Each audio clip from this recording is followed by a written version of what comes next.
The story in Unilever has been kind of a roller coaster. I started with my sales stint in Bihar.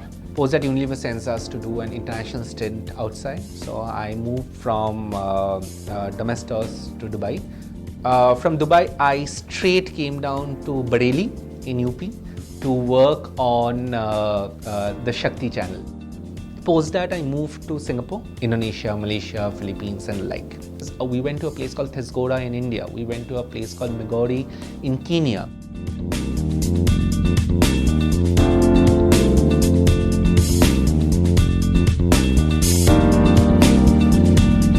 Marketing is misconstrued a lot of time as very sexy, arty, filmmaking kind of thing. It isn't. Marketing is not advertising. Because I've often heard people talk about how they would be excited to make an ad, and in fact, not just when I've been on campuses, sometimes even in interviews, when I ask people why they want to do marketing, one of their points has invariably been that I want to create great advertising. So what I really want to tell everyone out there is marketing is not advertising. You don't go and make ads. You make a lot of concepts, you make products, you make ideas, you make strategies, and then you get agencies to make the ad around it.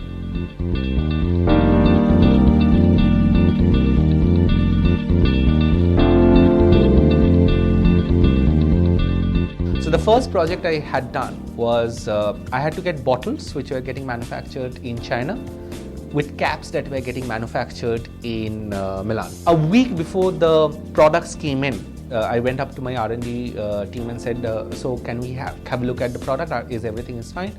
And they said, there's a problem, the caps are stuck.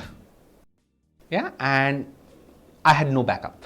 I did not know who to approach. I was scared about reaching out to my boss. Then I slowly walked up to my boss around post-lunch and I told her, look, I think I have screwed up.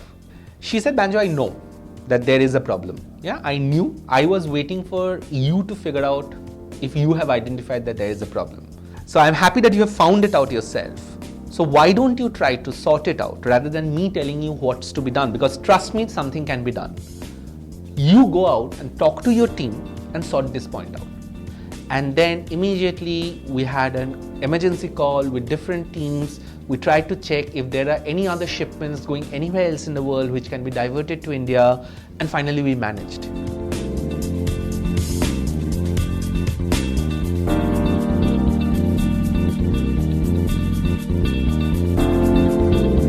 When we were on campus, that time my learning was that a sales guy should love numbers. What I've assessed over the period of last few years, I think there are a couple of things.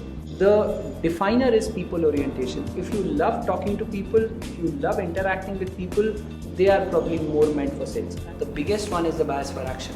If you have an orientation towards closure, towards closing something right there and then, where you feel uncomfortable at a time when things are not done and not closed, that's the first time you could probably think that you're meant for sales.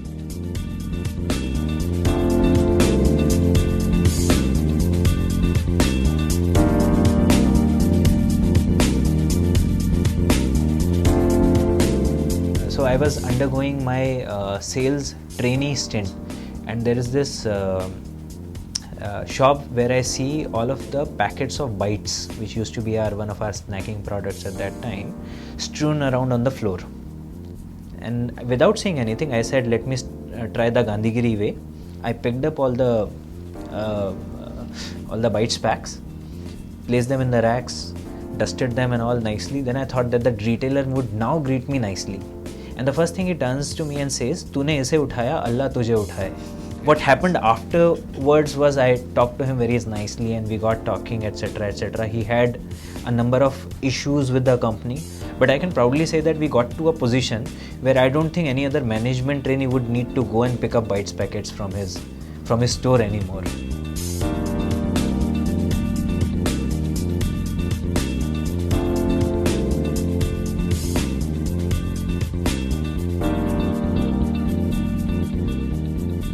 It is the only career which gives you enough money first, and secondly allows you the time to spend it.